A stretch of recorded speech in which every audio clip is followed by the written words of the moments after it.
আমি যে কোনো গালি শুনলেই কষ্ট পাই, যে কোনো গালি শুনলেই কষ্ট পাই। আপনি তার প্রমাণ হচ্ছে সৌদি এমবিসিতে আমাকে দাওয়াত করেছিল গত বছর। আমি কিন্তু আব্দুর রাজ্জাক সাহেবের ছেলেকে চিনতাম না, কিন্তু দৌড়িয়ে এসে আব্দুর রাজ্জাক সাহেবের ছেলে আমাকে আলিঙ্গন করেছে এবং বলেছে আমি আব্দুর রাজ্জাক সাহেবের ছেলে। তার মানে আমরা যদি কারো ভুল ধরি, কাউকে গালি দিই, কুফর ফতোয়া দিই, সেটা ব্যক্তি আক্রোশ থেকে না, এটা তারাও জানে এবং আমরা চাই তারা তওবা করুক, সংশোধনে আসুক। এখন যে স্কলার গুলোকে আমি কাফের বলেছি, গালি দিয়েছি, আপনার কষ্ট লাগলো, তারা আল্লাহর কাছে ক্ষমা চাইতে তাদের বাধাটা কোথায়?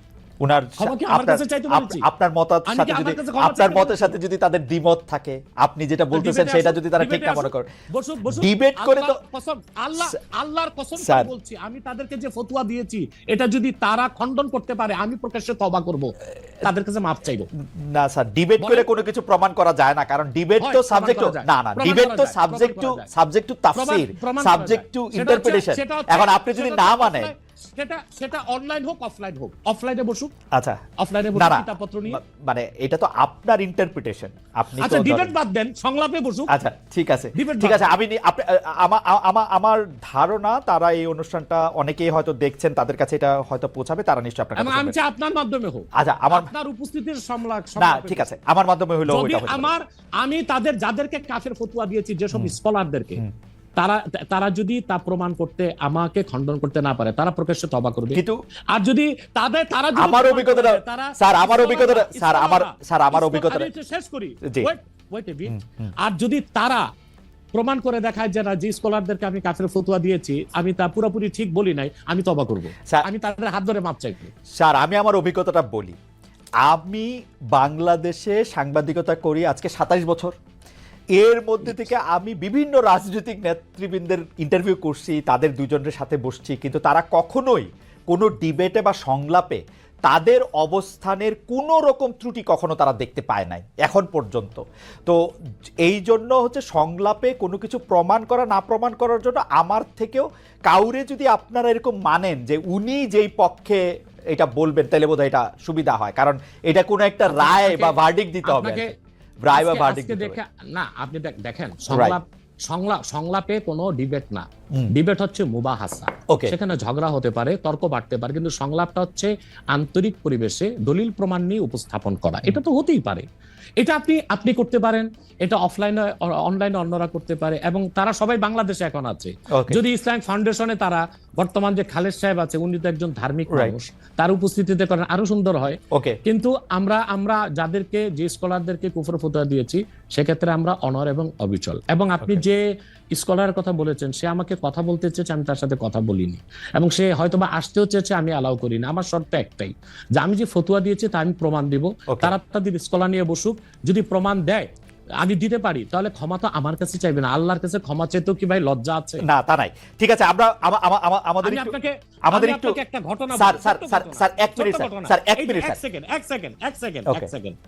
মরহুম মাওলানা আশরাফ আলী থানভী রহমতুল্লাহ, নাম শুনেছেন? জি জি।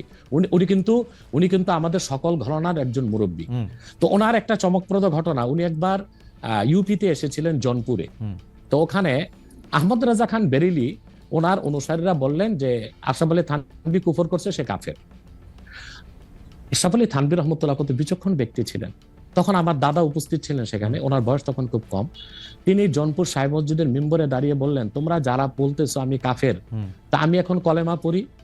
বলে পড়েন। তিনি কালেমা শাহাদাত, কালেমা তাইবা পড়লেন। পড়ার পর বলে, এখনো কি আমি কাফের? বলে না। তিনি তখন ওয়াজ শুরু করলেন। তিনি তার বক্তব্যে তখন আল্লাহর হাবিব নূর নবীজি মুহাম্মদ সাল্লাল্লাহু আলাইহি সাল্লাম এবং আল্লাহ তাআলার এবং ইসলামের সম্মান তুলে ধরলেন। তখন উপস্থিত লোকজন বলল, আমরা বেহুদাই তাকে কাফের মনে করেছি, বিভ্রান্ত হয়েছে আমরা। আসলে কি জানেন, আল্লাহর কাছে ক্ষমা চাইতে, ক্ষমা চাওয়াটা বিনয়ের কাজ। আদম আলাইহিস সালাম অপরাধ করে আল্লাহর কাছে ক্ষমা চেয়ে আদম হয়ে গেছে পৃথিবীর মানুষের জনক। ইবলিস অপরাধ করে এলেমের কর্মী দেখিয়ে ক্ষমা করে নাই, ইবলিস হয়ে গেছে আজাজিল, অভিশপ্ত। আমি 20 সেকেন্ড একটু সময় চাই নিতেছি। Ashish, can we extend the program for couple of more minutes? Doctor Abbasi, আমাদের সময় শেষ হয়ে আসছে, আমরা একটু সময়টা একটু আপনার থেকে একটু বেশি চাইতেছি। শুধু একটা ছোট প্রশ্ন, সেইটা নিশ্চয়ই আপনি আপনার সময় কখনো বলবেন, যে আরেকজন ব্যক্তিকে, আপনি এটা ঠিকই বলেছেন জৌনপুরের পীর সাহেবের উদাহরণ দিয়ে, যে আমি যদ্দুর ইসলাম সম্পর্কে বুঝি, কেউ যখন নিজেকে বলে যে মানে কলেমা শাহাদাত এবং কলেমা তয়্যবা যে যতক্ষণ পর্যন্ত পড়বে বা মনে করবে ততক্ষণ পর্যন্ত আরেকজন ব্যক্তি কি তাকে কাফের বলতে পারে? আপনি তো ছোট করে একটু বলেন, আমি শুধু হ্যাঁ বা নার মধ্যে থেকেও শুনতে চাই, মানে পারে কিনা, মানে আমি দাবি করলাম আমি মুসলমান, আপনি আমাকে কইতে পারবেন কিনা যে আমি কাফের? এই ক্ষেত্রে আপনাকে সংক্ষেপে মূলটা বলে দিচ্ছি। প্রথম হচ্ছে মুমিন। মুমিন হচ্ছে যে কালেমা শাহাদাতকে মনে বিশ্বাস করে মুখে স্বীকার করে। এখন সেই মুমিনকে আমরা মুসলিম বলবো কখন? হাদিস শরীফে এসেছে মান সাল্লা সালাতানা ওয়াস্তাকবালা কিবলাতানা ওয়া আকালা যাবিহাতানা ফাযালিকাল মুসলিম। কোন ব্যক্তি ঈমান আনার পর যদি আমাদের সালাতকে আদায় করে আমাদের কেবলা কাবাকে মানে আমাদের জবাইকৃত পশুর গোশত খায়, সে লোকটি মুসলিম। ততক্ষণ মুসলিম হাত্তা লাম ইয়াসদুর মিনহু কুফরুন কাওলান আও ফিলান আও তাকরিরা, যতক্ষণ তার মৌখিক বা হাতে বা কাজে কুফর প্রকাশ না পাবে। যদি কোনো ব্যক্তির দ্বারা কালেমা পড়ার পরও কুফর প্রকাশ পায়, ওই রকম ব্যক্তিকে শরীয়তের ভাষায় বলা হয় কাফের। এবং সে যদি মুসলিম দাবি করে তাকে বলা হয় জিন্দিক। জিন্দিকের শাস্তি শরীয়তে মৃত্যুদণ্ড। পক্ষান্তরে আমার মনে হয় এত বড় উত্তর আমরা নিতে পারবো না, তাহলে আপনি বলতে চাইতেছেন যে শেষ করি। আর কোন ব্যক্তি যদি মুখে কালেমা পড়ে কিন্তু অন্তরে তার ঈমান নাই, সে কাফের, কিন্তু কুফরটা প্রকাশ করে নাই, তাকে আমরা মুনাফিক বলি। ওকে, কিন্তু আপনি মনের খবর আপনি কেমনে বুঝবেন? সেই জন্যই তো মুনাফিক বলবো, কিন্তু কুফর যখন প্রকাশ পাবে তখন তো বুঝেই নিলাম তার মনে কুফর আছে। আচ্ছা ঠিক আছে, এবার আমি অন্য প্রসঙ্গে আসি। 5 আগস্টের পর ক্ষমতা বলের অনেক বেশি ঘনিষ্ঠ, অনেক বেশি প্রভাবশালী জামাতে ইসলামী, কিন্তু দলটির 71-এর ভূমিকা নিয়ে আগে যেমন আওয়ামী লীগ সমালোচনা করতো, এখন সেটা অনেকটা সেভাবেই জামাতের সমালোচনা করছেন বিএনপি নেতারা। জামায়াতের 71-এর ভূমিকা নিয়ে আপনি কি বলবেন, একটু যদি সংক্ষেপে বলেন যে জামায়াতের 71-এর ভূমিকা, পরে এখন বিএনপির অবস্থান এগেইনস্ট জামাতকে তারা মুনাফিক বলছে, মুনাফিক শব্দটা দিয়ে মনে পড়লো, এটাকে আপনি কিভাবে দেখবেন? দেখুন, প্রথম কথা হচ্ছে 71 সালে আমার জন্মই হয়নি, অতএব আমি প্রত্যক্ষভাবে কিছু দেখিনি। কিন্তু আপনার জন্ম তো ধরেন 3000 বছর আগেকার খবর। আমি ওই দিন একটা আপনার স্ট্যাটাসে কথা শুনতেছিলাম যে সেই খবর তো আপনার আছে। বলছি সেটা বলছি। এখন আমি সব ইতিহাস পর্যালোচনা করে দেখলাম যে মূলত 71 সালে শুধু স্বাধীনতার বিপক্ষে জামাত অবস্থান নেয়নি, মুসলিম লীগও তো অবস্থান নিয়েছিল। আচ্ছা, এখন বিএনপির জন্ম কিভাবে এটা বলেন। শহীদ প্রেসিডেন্ট জিয়া রহমান সাহেব একজন ব্যক্তি ছিলেন, এত জনপ্রিয় দলটা গঠন কিভাবে করলেন? তিনি বহুদলীয় গণতন্ত্র প্রতিষ্ঠা করলেন। ওই প্ল্যাটফর্মে কারা জায়গা নিয়েছে? মুসলিম লীগের সব লোকগুলো এসে জায়গা নিয়েছে, যারা শেখ মুজিবের বিরুদ্ধে ছিল, আওয়ামী বাকশালের বিরুদ্ধে ছিল।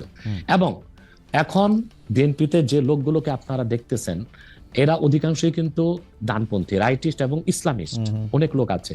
পাশাপাশি ফখরুল সহ আরো কিছু লোক আছে, তারা কিন্তু বাম ছিল। ফখরুলের কিন্তু রাজনৈতিক নেতা হচ্ছে রাশেদ খান মেনন। আমি মনে হয় রাশেদ খান মেননে আমার ভুল না হলে জেলে আছে।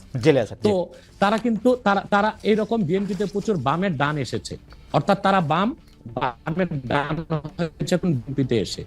তো প্রচুর পরিমাণ মুসলিম লীগের লোক তো বিএনপি আছে, তারা তো স্বাধীনতার যুদ্ধের বিরোধিতা করেছিল মুসলিম লীগ থাকা অবস্থায়।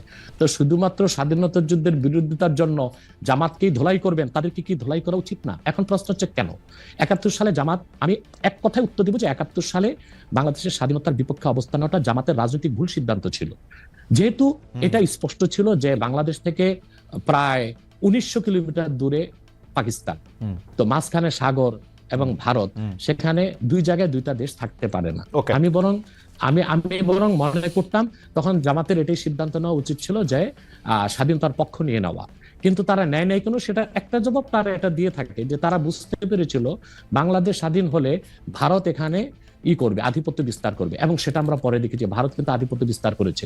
এবং শেখ মুজিবুর রহমানের মতো একজন নেতাও কিন্তু ভারতের আধিপত্য থেকে বাংলাদেশকে মুক্ত করতে পারে নাই। জিয়া কেন এত, জিয়া রহমান আমরা যে এত ভারতের আধিপত্যের কথা জিয়া রহমান একটু খালেদ ভাই একটু জিয়া রহমানের জনপ্রিয়তার মূল কি? জিয়া রহমানের জনপ্রিয়তার মূলে ছিল দুইটা বিষয়। একটা হচ্ছে তিনি ইসলামী মূল্যবোধী বিশ্বাসী ছিলেন, দ্বিতীয় হচ্ছে জিয়া রহমান ভারতীয় আধিপত্যবাদের বিরুদ্ধে অবস্থান নিয়েছেন। এই জন্যই তিনি জনগণের নিরঙ্কুশ সমর্থন পেয়েছেন। এবং বাংলাদেশে এখনো বিএনপি জনপ্রিয় দল, এবং এখনো ফ্রি ফেয়ার ইলেকশন হলে প্রায় 200। আমার মনে হয় যে আপনার এই রাজনৈতিক মানে বক্তব্য নিয়ে আসলে আমার আলাদা কিছু বক্তব্য আছে, সেটা নিশ্চয়ই আমরা একদিন এটা আলোচনা করবো নাকি। ভারতীয় আধিপত্যবাদ বলতে আমরা কি বুঝি, জিয়া রহমান সাহেব এবং জামাতে ইসলামী।